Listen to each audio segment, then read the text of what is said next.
नमस्कार, आप देख रहे हैं प्रदेश का सबसे भरोसेमंद news channel India news Uttar Pradesh Uttarakhand और मैं हूं आपके साथ शुभेंदु सिंह। यूपी में चुनावी बिगुल बज चुका है और नेता जमीन नापने लगे हैं। कोई रथ पर सवार है तो कोई रथ से उतरकर सड़कों पर आ चुका है। यूपी में इस वक्त विकास बनाम हिंदुत्व की सियासी जंग चल रही है। योगी सरकार जहां विकास के नाम पर जनता के बीच है, वहीं कांग्रेस नेता राहुल गांधी ने विकास से इतर हिंदुत्ववादी का राग छेड़ दिया है। शाहजहांपुर से जब मोदी विकास की बात कर रहे थे, उस वक्त 311 किलोमीटर दूर राहुल गांधी लोगों को हिंदू बनाम हिंदुत्ववादी की परिभाषा समझा रहे थे। कभी बीजेपी पर तुष्टीकरण का आरोप लगाने वाले राहुल आज हिंदू और हिंदुत्ववादी की नई परिभाषा करने में लगे हैं। ऐसे में सवाल तो बनता है कि 22 के विधानसभा चुनाव में क्या मुद्दा विकासवादी बनाम हिंदुत्ववादी होगा? क्या राहुल हिंदू और हिंदुत्व के बीच लकीर खींच रहे हैं?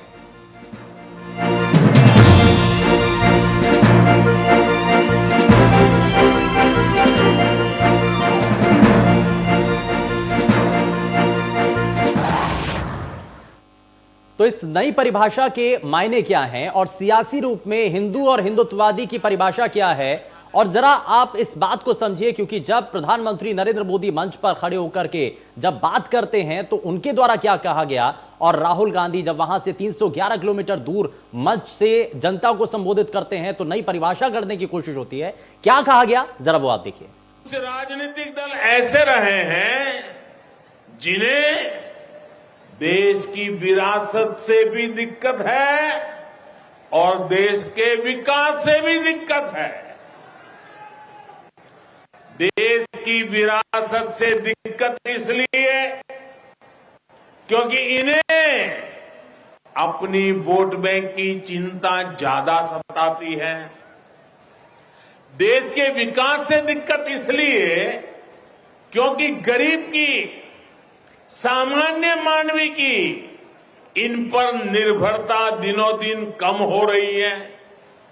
आप खुद देखिए, इन लोगों को काशी में बाबा विश्वनाथ का भव्य धाम बनने से दिक्कत है।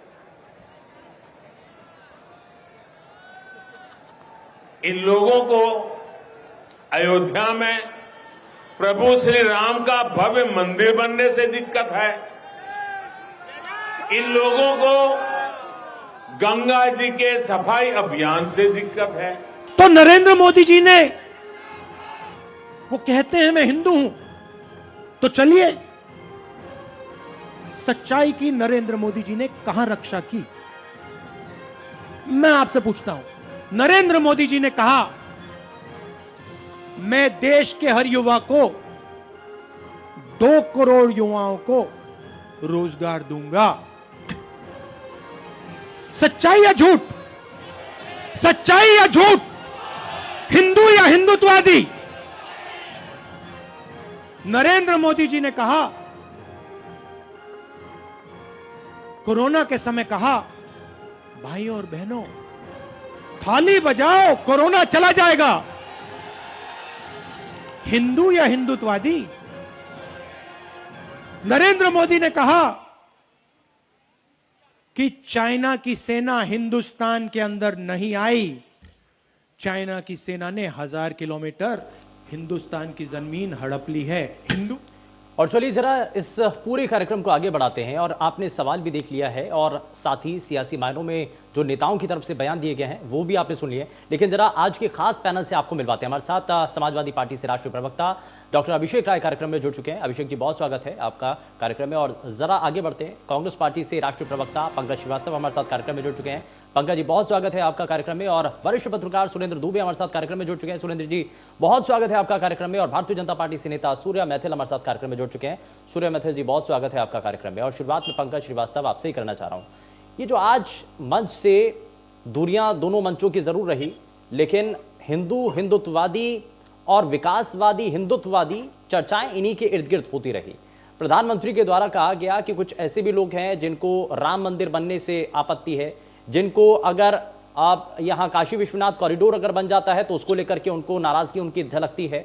वो अगर कोरोना की वैक्सीन अगर सरकार ने बना करके काम करना इस पर शुरू कर दिया तो इसको कुछ लोगों को लेकर के नाराजगी नजर आती है। तो आखिर नाराजगी है किस बात की? पंकज श्रीवास्तव। देखिए, आप जो बात कह रहे हैं उसमें एक पूरा संदर्भ आप हटा दे रहे हैं। राहुल जी ने कहा कि हिंदू और हिंदुत्ववादी, यानी जो लोग अपने को हिंदू कह रहे हैं, दरअसल जो हिंदुओं की जो बुनियादी चीज है, सत्य, अहिंसा, करुणा, प्रेम, उसके प्रति उनकी कोई आस्था नहीं।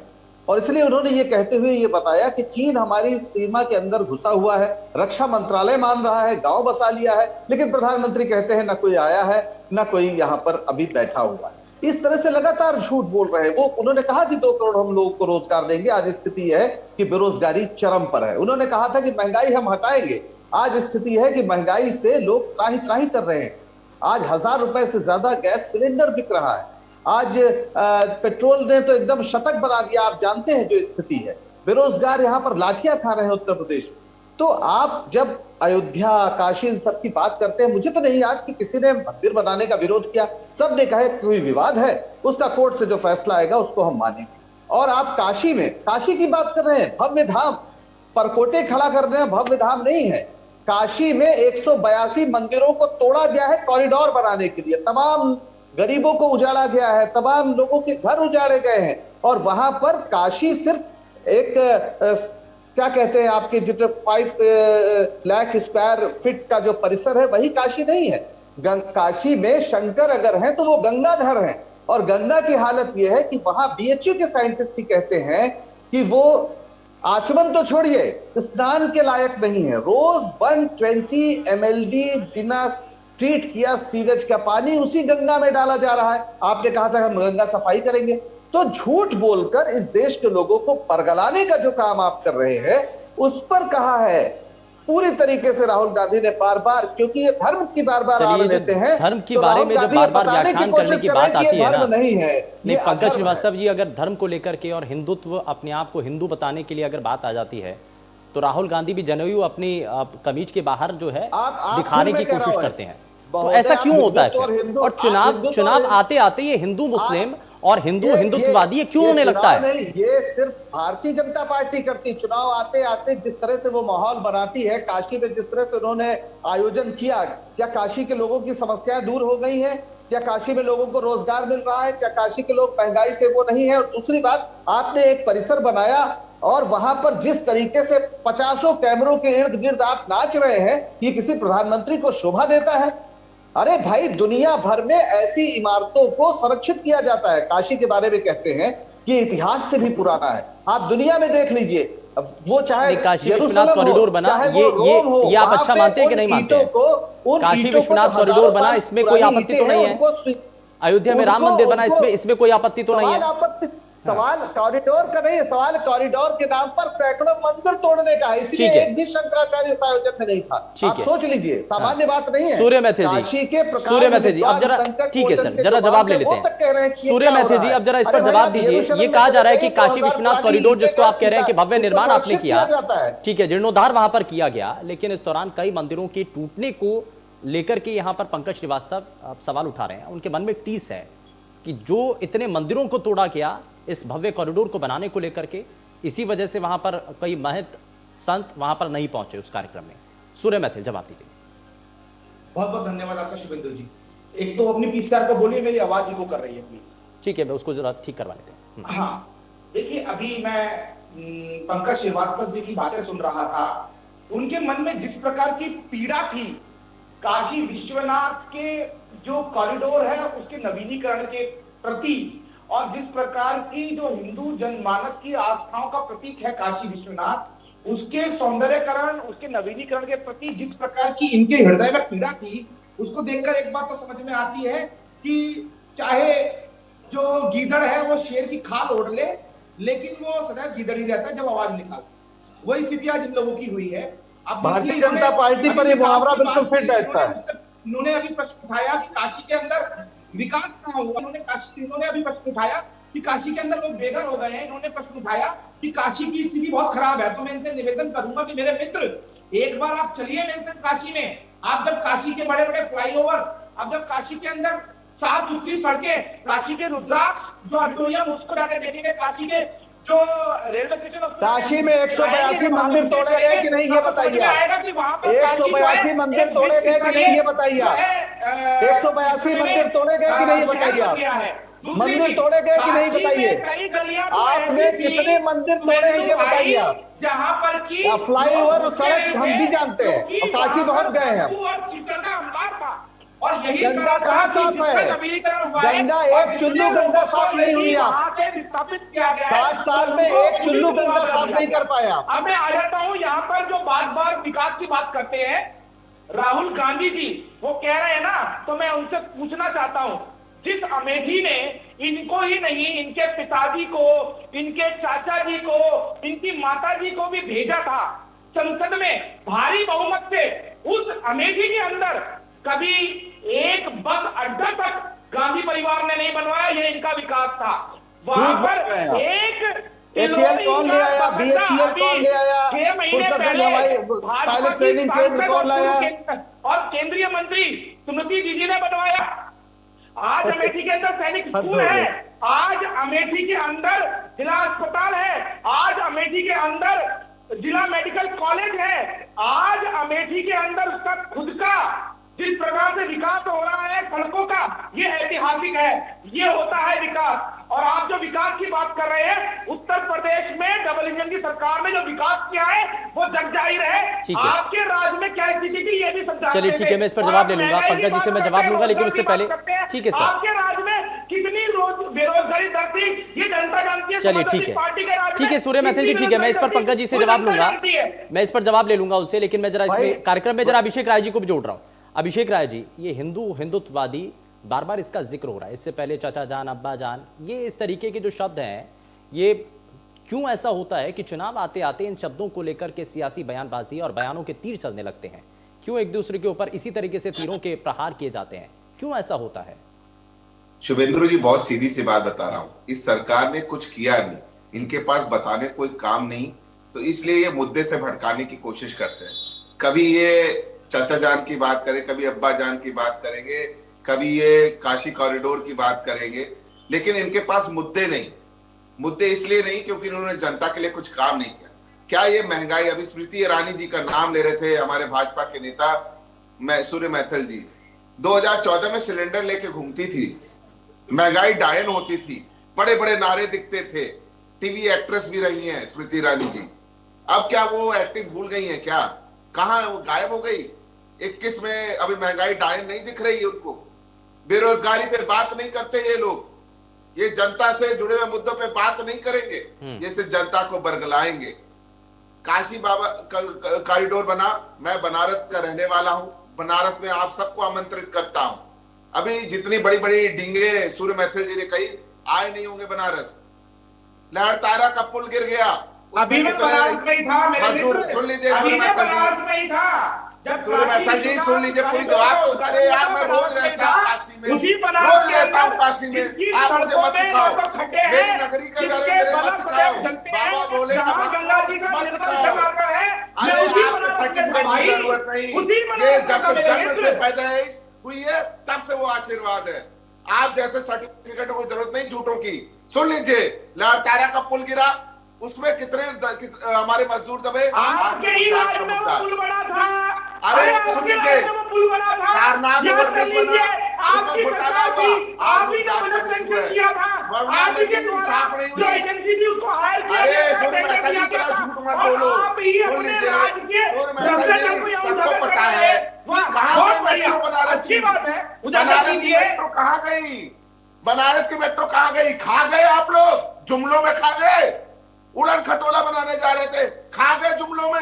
अरे साहब, प्रधानमंत्री का क्षेत्र है, माननीय प्रधानमंत्री ठीक है, मानते हैं। ठीक है, मैं थोड़ा सा आगे बढ़ूं। सूर्य मैथिल जी, आप जैसा झूठ बोलने वाला, आप भाजपा के नेता बहुत नहीं, ठीक है, एक मिनट, ठीक है सूर्य मैथिल जी, एक मिनट जरा, अभिषेक राय जी, ठीक है, शुभेंद्र जी इस तरह से बहस एक मिनट, सूर्य मैथिल जी, क्यों मिलाते हैं? नहीं, एक मिनट, अभिषेक राय जी, एक मिनट, अभिषेक राय जी, सूर्य मैथिल जी, नहीं, एक मिनट, सूर्य मैथिल जी सुनिए, सूर्य मैथिल जी, एक मिनट, एक करके सर, एक करके, ऐसा नहीं, एक करके, ऐसे, क्योंकि जनता को भी बड़े स्पष्ट तरीके से समझना। अभिषेक राय जी, बात रखिए अपनी पॉइंट पर बात रखिए, मैं उसके बाद मैं जरा आगे बढ़ता हूं। सुरेंद्र दुबे जी हमारे साथ हैं। अभिषेक राय जी, पॉइंट रखिए जल्दी से। अभिषेक दुबे, कुछ है ही नहीं इनके पास बोलने के लिए। अभिषेक राय जी, अरे सॉरी, सुन लो, अभिषेक जी, पहले हाँ। कुछ बात सुन लो। मैंने आपसे पूछा ना, सवाल का जवाब नहीं दे पाओगे। कुछ नहीं है बोलने के लिए। नहीं, ठीक है, एक मिनट। अरे सुनो, आप जैसे झूठे लोगों के पास बोलने के लिए बहुत कुछ है, और मैं सच्चा हूं तो मैं बोल नहीं सकता। अरे काशी में आते रहो, अरे भगवान शिव का कोप होगे, इतना झूठ मत बोलो। अच्छा चलिए, ठीक है सर, ठीक है सूर्य मैथिल जी, एक मिनट, ठीक है अभिषेक राय जी, प्लीज एक मिनट जरा, मैं इसमें एक जरा जल्दी से एक रिएक्शन ले लेता हूं पंकज श्रीवास्तव से, उसके बाद मैं सुरेंद्र दुबे जी आपके पास आता हूं। पंकज श्रीवास्तव जी, मेरा सवाल आपसे ये है कि आखिर ये चुनाव आते आते ये हिंदू और हिंदुत्ववादी का जो अंतर है, ये सियासी परिभाषा इसमें क्या है? क्योंकि इसकी परिभाषा अलग तरीके से जो गढ़ी गई है, इसका अंतर क्या है और मतलब क्या है, जरा बताइए। माफ करिएगा, आपको शायद हिंदुत्ववादी की परिभाषा की ओरिजिन का पता नहीं। ये शुरू से पॉलिटिकल परिभाषा है और इसे किसी हमारे धर्म ग्रंथ में कहीं नहीं है हिंदुत्व। मैं वही पूछना चाह रहा हूँ कि राहुल गांधी ने आज इस बात का जिक्र किया ना, मैं वही पूछना चाह रहा हूँ आपसे। अरे तो सुन तो लीजिए, सावरकर की किताब है 1923 में जो प्रकाशित हुई, वो है हिंदुत्व, जिसमें उन्होंने कहा है कि जिसकी पितृभूमि और पुण्य भूमि दोनों भारत में नहीं है, वो भारतीय नहीं हो सकता। और यही वजह है कि ये लगातार अल्पसंख्यक समुदाय के खिलाफ लगातार एक घृणित अभियान चलाते हैं। ये हिंदुत्ववादी। और हिंदू कौन है जो कहता है अयम निज परो वेति गणना लक्ष्येत साम उदार चरिता नाम तो वसुधैव कुटुंबकम, यानी जो अपना पराये का भेद नहीं करता है, जो सबको गले लगाता है, वो हिंदू है। इसलिए फर्क किया जा रहा है क्योंकि ये सावरकरवादी विचारधारा के आधार पर पूरी राजनीति करते हैं भारतीय जनता पार्टी वाले। ये नाथूराम गोडसे के साथी हैं और इसलिए महात्मा गांधी और नाथूराम गोडसे, इसका फर्क इस देश की जनता को बताने की जरूरत है। धर्म का नाटक करना एक बात है, और एक बात और जान लीजिए, हमारे अवध में हमेशा सिया राम बोला जाता था, जय सीताराम बोला जाता था। इन्होंने पहली बार जय श्री राम कहा, जय श्री राम को नारा बनाया। या तो रावण ने सीता को राम से अलग किया था या भारतीय जनता पार्टी ने किया था। उस समय भी रावण भगवा में, यानी कि आप ये कह रहे हैं कि हिंदुत्ववादी था और आज ये सावरकर की सोच है, सत्ता हरण कर रहे हैं। ठीक है जी बिल्कुल है। सूर्य मैथिल जरा जल्दी से काउंटर कीजिए, उसके बाद सुरेंद्र जी आपके पास आता हूं। देखिए शुभेंदु जी, कांग्रेस की जो हिंदुत्व की परिभाषा है वो ये है कि नेहरू जी पहले मदरसे बनवाते हैं। अरे हिंदुत्व सावरकर की परिभाषा है, उसको नहीं, आप एक एक करके सर प्लीज। अभिषेक जी एक मिनट भी नहीं आता इनको, अपने ऊपर जवाब दे दो, सवाल का जवाब नहीं दे रहे हो।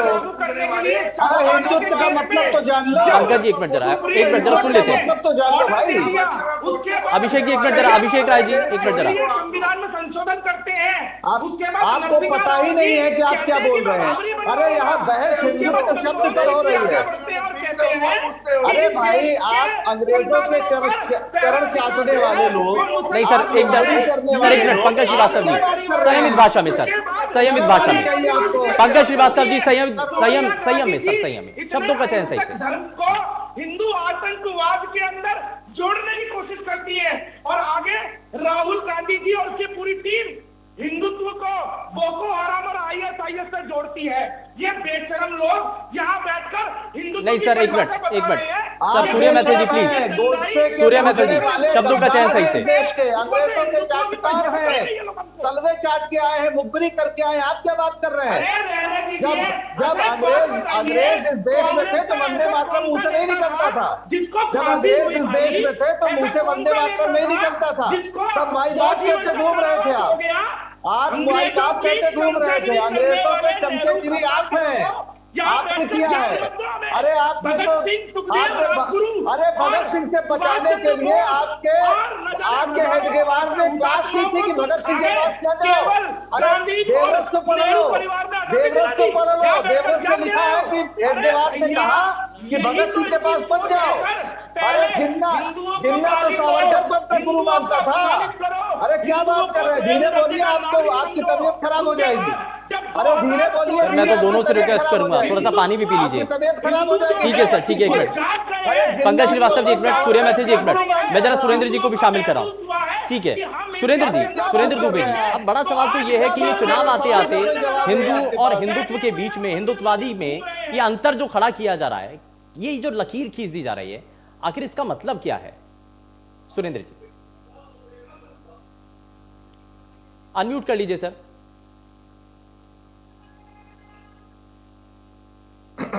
अनम्यूट कर लीजिए सर, सुरेंद्र जी अनम्यूट कर लीजिए अपने आप को, आपकी आवाज नहीं आ रही है।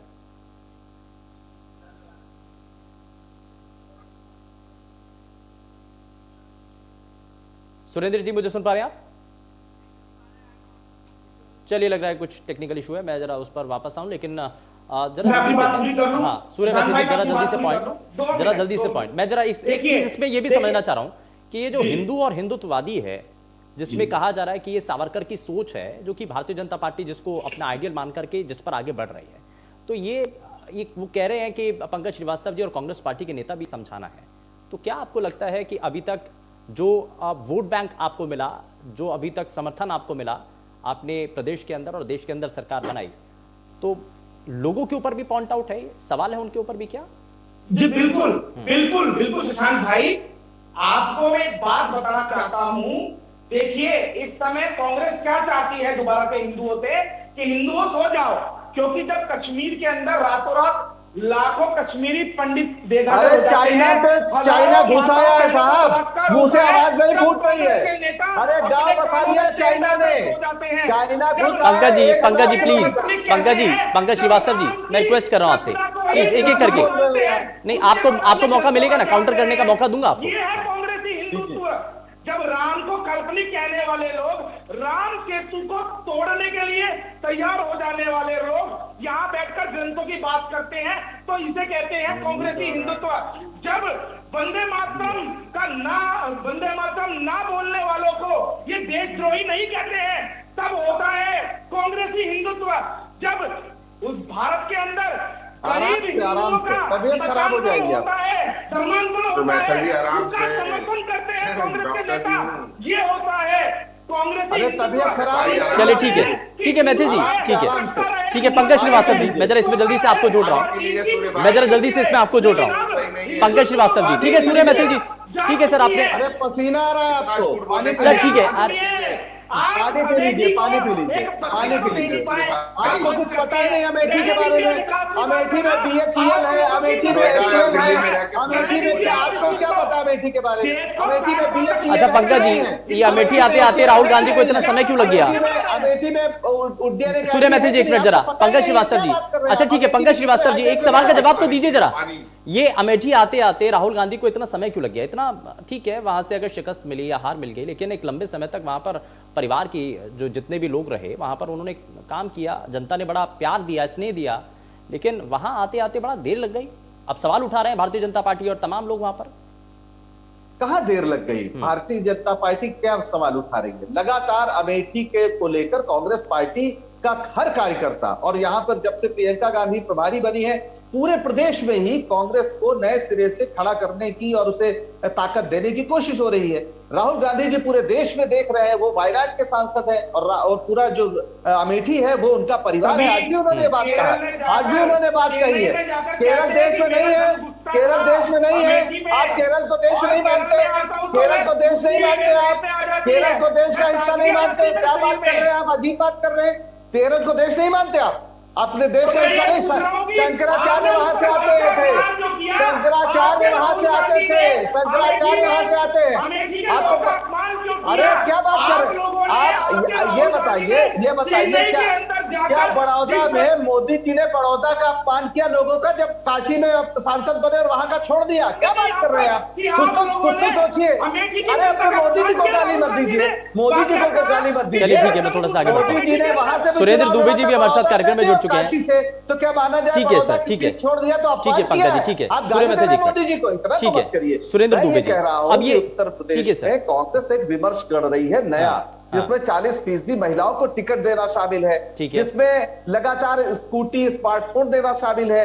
राजनीति में खास तरह के करुणा का, प्रेम का, स्त्री सशक्तिकरण का नया भाव लाया जा रहा है। इसके अलावा बहुत से और योजनाएं लेकर हमारे विमर्श को हम विकास के और योजनाओं के मुद्दे पर ला रहे हैं। यहाँ जाति और ये स्कूटी, लैपटॉप, मोबाइल पर मैं वापस आऊंगा, मैं जरा इस पर वापस आऊंगा, लेकिन सुरेंद्र जी को सर, सूर्य मैथिल जी प्लीज एक मिनट सर आता हूं मैं, एक मिनट, एक सर वापस आता हूं, एक मिनट। सुरेंद्र दुबे जी, सुरेंद्र दुबे जी, मेरा सवाल सर ये है कि ये हिंदू और हिंदुत्ववादी में जो अंतर है, ये जो सियासी मायने में इसकी परिभाषा नए सिरे से गढ़ दी गई है, क्या वाकई में यही परिभाषा है इसकी? सुरेंद्र दुबे जी, पंकज श्रीवास्तव जी, एक minute sir, Pankaj Srivastava ji, Pankaj Srivastava ji please जरा सुनिए, सुनिए। सुरेंद्र दुबे जी भी शामिल हो चुके हैं, प्लीज। सूर्य मैथिल जी, सूर्य मैथिल प्लीज। पंकज श्रीवास्तव जी, पंकज जी मैं जानता हूं इस तरीके से नहीं करते हैं, प्लीज इस तरीके से नहीं सर, इस तरीके से नहीं, जनता देख रही है, प्लीज। सुरेंद्र जी देखिए, मैं ये कह रहा था कि जिस हिंदू और हिंदुत्व पर बात हो रही है, चुनाव जीतने के लिए इसी तरह के मुद्दों पर बीजेपी विपक्ष को ले जाना चाहती। मुझे दुख होता कि जब उन्हीं मुद्दों पर बात होती है, क्योंकि कोई पब्लिक मीटिंग जो है वो वेद शास्त्र का उल्लेख करने के लिए नहीं, न भाषाएं तय करने के लिए, न परिभाषाएं तय करने के लिए। भाजपा का पूरा खेल ये है कि हिंदू कार्ड चल जाए, कुछ हिंदू चल जाए, कुछ हिंदुत्ववाद चल जाए, कुछ वाराणसी का कॉरिडोर चल जाए। और अगर कांग्रेस उन्हीं मुद्दों पर फंस रही है तो ये भाजपा के लिए प्रसन्न होने की बात है। इसके बाद भी सूर्या जी बहुत उत्तेजित हैं, तो मुझे लगता है उनको उत्तेजित इतना नहीं होना चाहिए। मैं ये बात कह रहा हूं कि अगर सारा प्रयास चाहे प्रधानमंत्री के लेवल पर होता, आज ये बताने में हो कि भाई हम इस देश में बेरोजगारी दूर करने के लिए कहां तक बढ़ रहे हैं, ये बताने को होता कि पेट्रोल के दाम हम कितने दिन में और कम कर देंगे, ये बताने का प्रयास होता कि जो सरसों का तेल 200 रुपए से नीचे कब आएगा।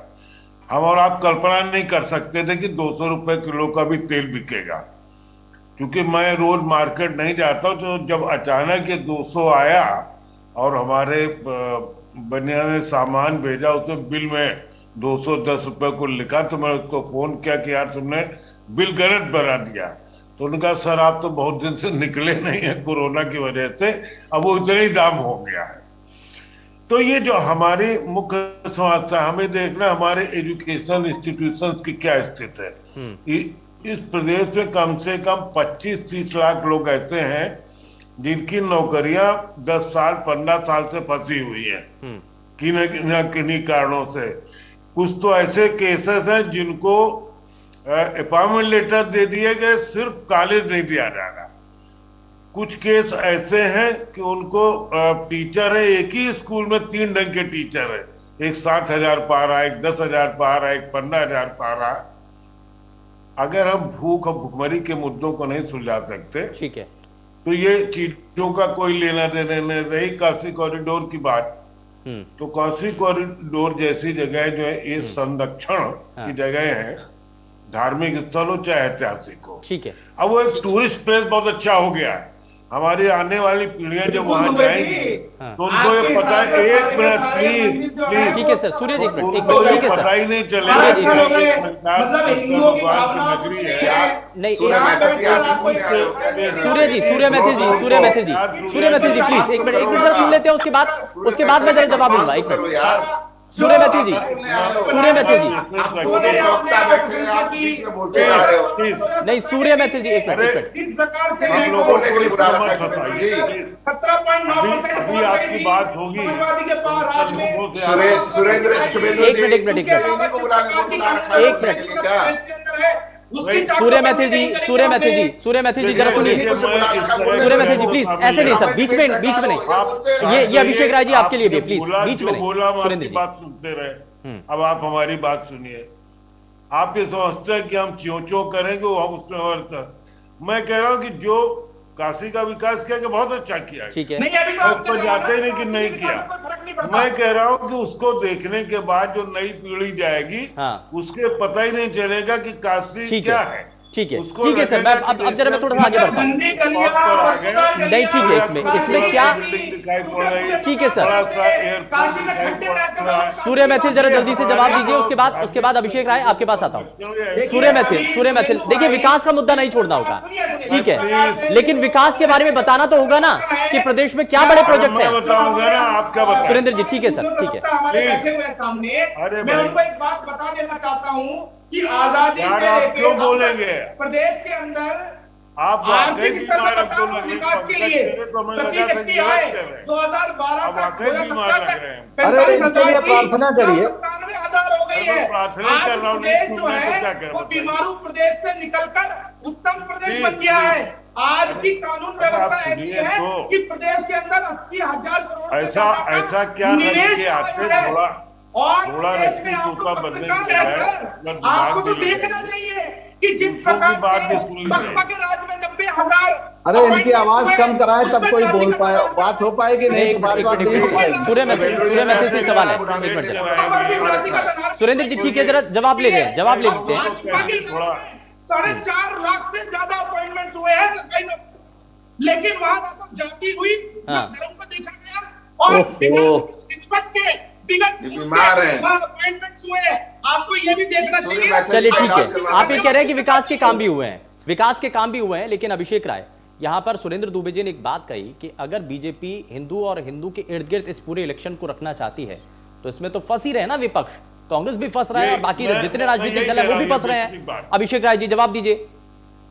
शुभेंद्र जी, हाँ। मैं प्लीज आपसे चाहूंगा सूर्य मैथिल जी बीच में ना बोले। हाँ। हम लोग को ये बोलने नहीं दे रहा। मैं तो सभी से रिक्वेस्ट कर रहा हूं इसलिए कि जो भी अपनी बात रख रहा है उसके बीच में कोई इंटरप्ट ना करे प्लीज। हाँ। सुन लीजिए, सुरेंद्र अभिषेक दुबे जी, जी की हाँ। बात का पूरा सम्मान है, उन्होंने बड़े अच्छे से पूरी विश्लेषण किया है। मैं अभी पूछना चाहता हूं भाजपा के मित्र से, अगर इन्होंने गड्ढा मुक्त प्रदेश बना दिया था तो 1136 करोड़ बजट क्यों सितंबर में इन्हें उन्मुक्त करना पड़ा? क्यों 1136 करोड़ रुपए उन्मुक्त करना पड़ा? ये उत्तर प्रदेश सरकार का स्टेटमेंट है, इन्हें पता ही नहीं होगा क्योंकि दिल्ली रहते हैं, नोएडा रहते हैं और वहां से देखते हैं। अरे साहब, कभी गाजीपुर, आजमगढ़, बनारस आके देखो कितने गड्ढे हैं, बहुत अच्छे से समझ में आ जाएगा। मैं वही बोल रहा हूं, इनके अंदर कहते हैं ना सहनशीलता ही नहीं है।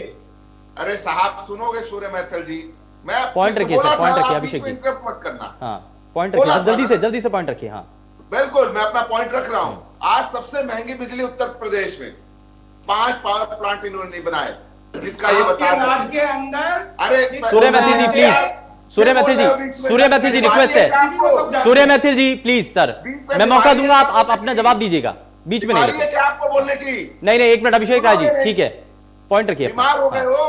नहीं अभिषेक राय जी पर्सनल नहीं सर, पॉइंट रखिए अपना। बिजली आज उत्तर प्रदेश में खाद मिलती नहीं, खाद के दाम दुगने हो गए, डीएपी नहीं मिलती, बेरोजगारी का दर सबसे ज्यादा, हंगर इंडेक्स में हिंदुस्तान का स्थान क्या है?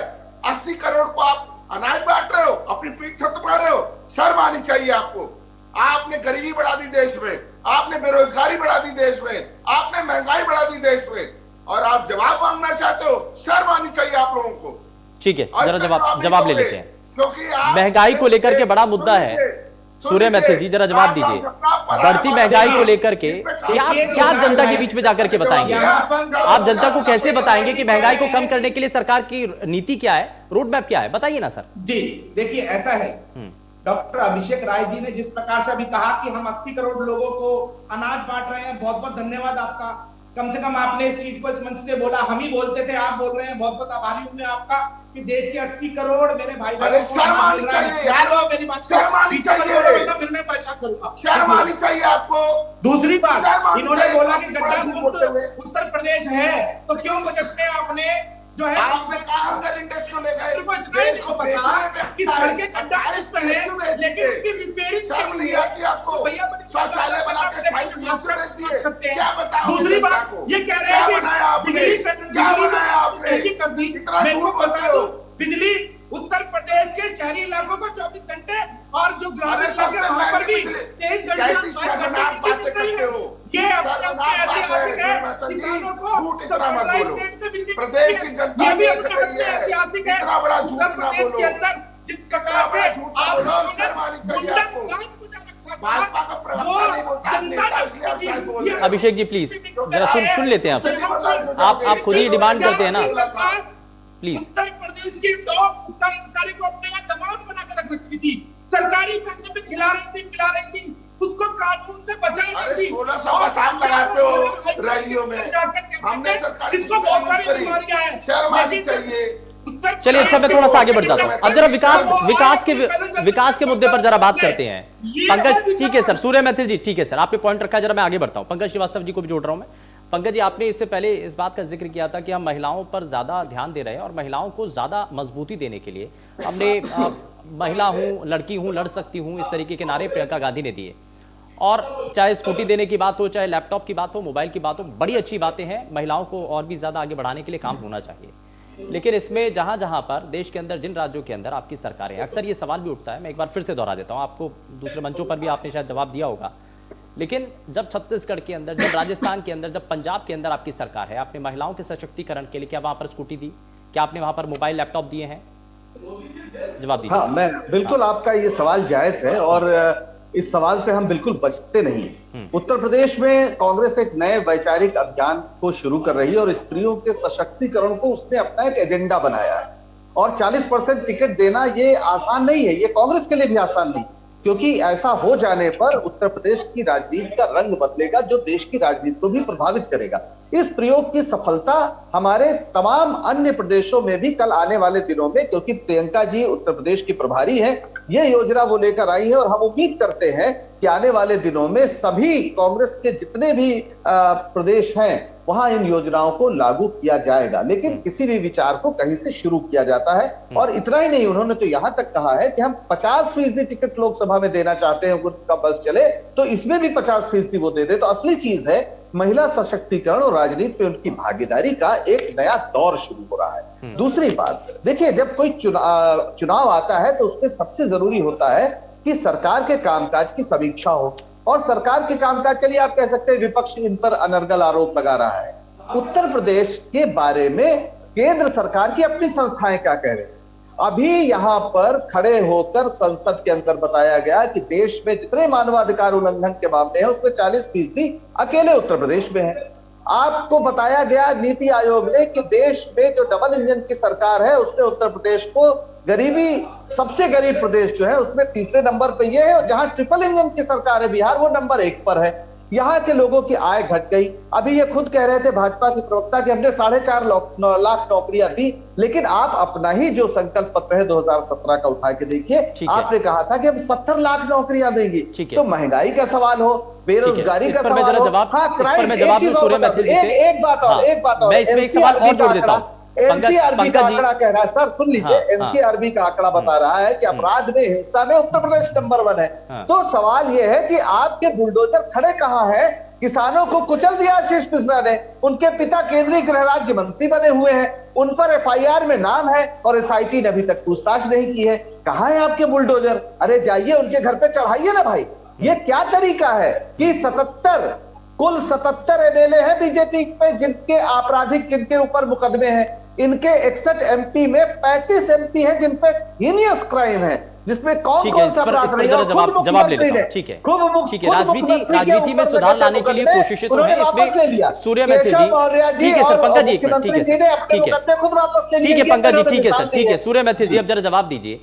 कांग्रेस पार्टी के प्रवक्ता पंकज श्रीवास्तव ये कह रहे हैं कि कांग्रेस पार्टी ने एक नई शुरुआत की है, इसमें महिलाओं की भागीदारी को बढ़ाया गया। अब ऐसे में जो अपराधी किस्म के लोग हैं या जिनके ऊपर चार्जेस ज्यादा हैं या गंभीर चार्जेस उनके ऊपर लगे हुए हैं, क्यों ना उनको हम थोड़ा सा साइडलाइन करें। हम ये राजनीति के अंदर ऐसी परिपाटी या एक नया बदलाव हम भी शुरू करें, दूसरे जितने राजनीतिक दल हैं वो भी शुरू करें। धन्यवाद शशांक। देखिए, अभी जो कांग्रेस के जो प्रवक्ता हैं वो कह रहे थे कि राजनीति में अपराधीकरण हो गया है और भाजपा के लोग ये है वो है। तो मैं इनसे बोलूंगा कि पहले अपने गांधी परिवार को देख लीजिए कि वो तो खुद बेल पे बाहर हैं। उन लोगों के ऊपर चार्जेस क्या लगे हुए हैं? 420। अरे चार्जेस तो अमित शाह तड़ी पार थे, अमित शाह तड़ी पार, अमित शाह तड़ी पार थे, अमित शाह। नहीं तो आप इस तरह की बातें मत करिए, आप इस तरह गलत बात कर रहे हैं। आरोप है ना, आरोप तो तड़ी पार, अरे सुन लो, तड़ी पार, अमित शाह तड़ी पार थे, आरोप तड़ी पार लगाए, उनको उन्हें कोर्ट ने तड़ी पार किया है। आप बता रहे हैं जो है, नहीं वो तड़ी पार है, तड़ी पार थे, कोर्ट ने उनको तड़ी पार किया था। नहीं ठीक है पंकज जी, ठीक है, इधर सुन लेते हैं, उसके बाद जवाब दीजिएगा ना। ठीक है, प्रियंका दीदी है, उनके जो पतिदेव है जीजा जी, वो भारत के सबसे बड़े किसान हैं, हजारों हेक्टेयर जमीन जांच क्यों नहीं करा ली यार? 7 साल से अरे सरकार जांच क्यों नहीं करा रहे? 7 साल से 7 साल से जांच क्यों नहीं करा रहे? सरकारें क्यों नहीं जांच करा ली? खड़ा कर रहे हैं, मतलब नई दुकान अरे भाई 7.5 साल से आपकी सरकार है। जांच करा ली। टिकटें तो कोई ले नहीं रहा है। 7.5 साल से आपकी सरकार है। तो एक सुबह और छोड़ दीजिए। 7.5 साल से आपकी सरकार है। जांच करा लो ना। में खड़े होकर बोलते हैं कि मैं बलात्कार और आपके नेता हंसते हैं, आपकी पार्टी के लोग हंसते हैं उस पर, आपकी पार्टी के लोग हंसते हैं। ठीक है पंकज जी, ठीक है, ये सोचिए इनको। और रही बात जब तक विकास की, हाँ। तो मैं आपको बताए दूं छोटी सी बात शशांक भाई, कि उत्तर प्रदेश के अंदर, उत्तर प्रदेश इस समय में पूरे भारत के अंदर कितने नंबर पर है निवेश के मामले में? 80,000 करोड़ से ज्यादा का निवेश आता आय है। कम हो गई। और 4.5 जी, बीमार हो गए करोड़ जी। MOU साइन है उत्तर प्रदेश में। एमयू से रोटी, एमयू खा के पानी पी लो। जा रहा है एमयू खा के सरसों का तेल पिया जाए। जो लंबित थी सरयू नहर परियोजना, तो सरयू नहर चालू हो गई उत्तर प्रदेश में। 2 एक्सप्रेसवे इस समय पूर्वांचल चेक करवा लेना सूर्य की हड्डी को मजबूत करने के लिए इस समय चालू हो चुके हैं। एक भी आंकड़े का जवाब नहीं दे रहे आप। एक भी सवाल का सीधा जवाब। अभिषेक जी एक मिनट जरा, पंकज जी बोलने तो दीजिए ना, बोलने दीजिए सर। देखिए तो सही, इनको सिर्फ रटा रटा है भाषण ठीक है, एक करते मिनट। हैं आज। नहीं कह रहे हैं। सुन तो लीजिए सर, पहले सुन तो लीजिए अभिषेक जी, एक मिनट। जानकारी होनी चाहिए। तो हम रिकॉर्ड रेट पर रटा रटा है भाषण रख के आए शुभेंदु जी। गया है। और उनके पास जवाब नहीं सर है। ये तो पॉलिटिकल हर राजनीतिक दल का यही हाल है ना, बात तो ये है। ठीक है, मैं थोड़ा सा आगे बढ़ रहा हूँ। एक मिनट सूर्य मैथिल जी, एक मिनट। ठीक है सर, ठीक है, आपने अपना पॉइंट रखा, आपने जवाब दिया, ठीक है। मैं सुरेंद्र जी को भी जरा मैं शामिल कर लेता हूँ। हाँ, हाँ। म्यूट कर दो इनको। बाहर निकलो उत्तर प्रदेश में। अरे एनसीआरबी के आंकड़े देखो भाई, बाहर कहाँ निकलो। शुभेंदु जी, ठीक है, लेकिन इसमें जो बढ़ते अपराधों को लेकर के जिक्र भी है, लेकिन इसमें मैं सुरेंद्र जी, मैं जरा आपसे ये जानना चाह रहा हूँ कि ये कांग्रेस पार्टी की तरफ से अब महिलाओं को सशक्तिकरण के लिए, और महिला जो अब जितने लोग हैं, महिलाओं को ज्यादा टिकट दे करके, क्या ये मास्टर स्ट्रोक है? क्योंकि लगभग 3 दशक से ज्यादा का समय हो चुका है सत्ता से दूरी बनाए हुए, जनता उतना ज्यादा शायद लाइक नहीं कर रही है उत्तर प्रदेश के अंदर। तो ये जो अंतर है उसको पाटने के लिए जनता के बीच में खास करके महिलाओं को टारगेट करते हुए ये मास्टर स्ट्रोक एक बदलाव के तौर पर है, एक्सपेरिमेंट है। कितना काम आपको नजर आता है कि इसमें अब यहाँ पर काम आएगा ये एक्सपेरिमेंट? सुरेंद्र जी। देखिए, कांग्रेस तो इसको मास्टर स्ट्रोक ही मान के चल रही है, क्योंकि देखिए आधी आबादी कहा जाता है, और उस आधी आबादी में अगर 40% लोगों को टिकट देने की बात है, और जिस ढंग से वो अचानक सक्रिय हुई लखीमपुर खीरी वाले प्रकरण से, तो एक उनका एक ग्राफ तो बढ़ा है, इसमें तो आप कोई इधर उधर की बात नहीं कर सकते। अब सवाल है कि जो प्रदेश इतने हिंदू मुस्लिम विवाद के बीच से चुनाव गुजर रहा है, जिस प्रदेश में ब्रांडिंग पर चुनाव लड़ा जा रहा है, उसमें ये 40% का फार्मूला इनका कितना काम करेगा ये तो कांग्रेस वाले बताएंगे। उनकी इस बात से लोग आकर्षित हैं, मैं इस बात से सहमत हूं, और कहीं भी आकर्षित होंगे। देखिए आपको मैं बता दूं, पश्चिम बंगाल में जब मोदी जी ने ओ दीदी कहा, तो उससे नाराज होकर सारी महिलाएं एकजुट हो गई और उन्होंने बीजेपी के किनारे हटा दिया और चुनाव जीत लिया। ठीक है, तो महिलाएं अगर एकजुट हो जाए तो कुछ भी कर सकती, लेकिन यहाँ दिक्कत यह है यूपी में कि कांग्रेस के पास जो ऑर्गेनाइजेशन जिस लेवल का होना चाहिए वो नहीं है। कांग्रेस के लोग उसको माने या न माने, और वो एक लंबे समय से चूंकि सत्ता में नहीं है, कोई इनका नेता, अब प्रियंका गांधी इंचार्ज यहाँ के, लेकिन वो तो दिल्ली और गुड़गांव में रहती। यहाँ के जो लोग हैं वो उनकी एकमात्र इनके लल्लू जी हैं, कुछ और लोग हैं जो पूरा काम धाम संभाले रहते हैं।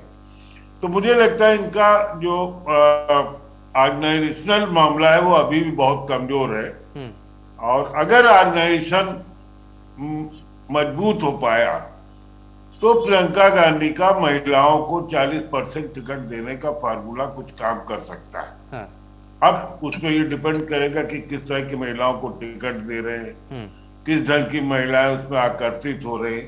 लेकिन महिलाओं में चर्चा है कांग्रेस को लेकर, इससे हम इनकार नहीं कर सकते, और लोग ये कह रहे हैं कि नहीं ये जो महिलाओं की बात है, तो महिलाओं की दशा हमारे समाज में बहुत खराब है। या मान लीजिए उन्होंने एक बात कही कि लड़की हूं, लड़ सकती हूँ, ये सारी चीजें उनको जिसको कहते हैं मुख पृष्ठ पर लाए हुए हैं।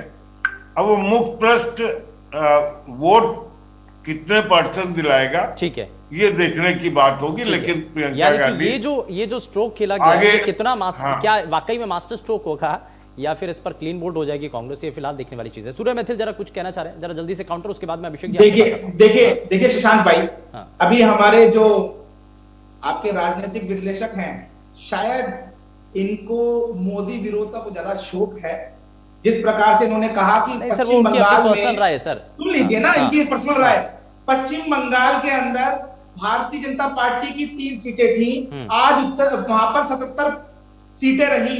2.5 करोड़ से ज्यादा मतदाताओं ने हमें आशीर्वाद दिया और ये कह रहे हैं कि वहां पे भाजपा हटाकर दीदी का राज कर दिया। आप एक बार जाइए पश्चिम बंगाल में, वहां की स्थिति देखिए। वहां पर भारतीय जनता पार्टी को इतना प्यार मिला है, अगली बार हमारी सरकार बनने जा रही है। लेकिन इस कांग्रेस की आप यशोगाथा गा रहे हैं, वहां पर देखने में अच्छी है। अरे आदरणीय, मैं बहुत विनम्रता से कहना चाहता हूँ, चलिए। वहां पर कांग्रेस आप विनम्रता छोड़ दीजिए, जैसे आपको कहना कहिए, कोई दिक्कत नहीं। एक मिनट हमारी बात सुन लीजिए। चलिए एक जरा जल्दी से सुरेंद्र जी, हाँ जल्दी से अपनी बात पूरी करिए, समय थोड़ा सा कम है। आप हमको ये बताइए कि अगर कोई बच्चा ये कह रहा था कि मैं यूनिवर्सिटी में टॉप करूंगा और बाद में 3rd डिवीजन पास हो गया, तो उसको क्या मानते हैं? चलिए, तो देखने का अंतर है ना सर, इसमें ये जब वही कह है, रहे थे कि ग्लास 200 में आधा पानी सीटें है, आई, आधा। वो ठीक है सर, ठीक है, माफी के साथ रोक रहा हूँ सर सभी को, समय थोड़ा सा कम है। बहुत शुक्रिया सभी खास मेहमानों का कार्यक्रम में शामिल होने के लिए। लेकिन हिंदुत्व और हिंदू, इन दोनों की जो परिभाषा राहुल गांधी के द्वारा गढ़ दी गई है, क्या वाकई में ये सियासी परिभाषा है और जनता इसको किस परिभाषा को किस तरीके से देखती है, ये फिलहाल आने वाले समय में स्पष्ट हो पाएगा। पेशकश में फिलहाल के लिए बस उतना ही। नमस्कार।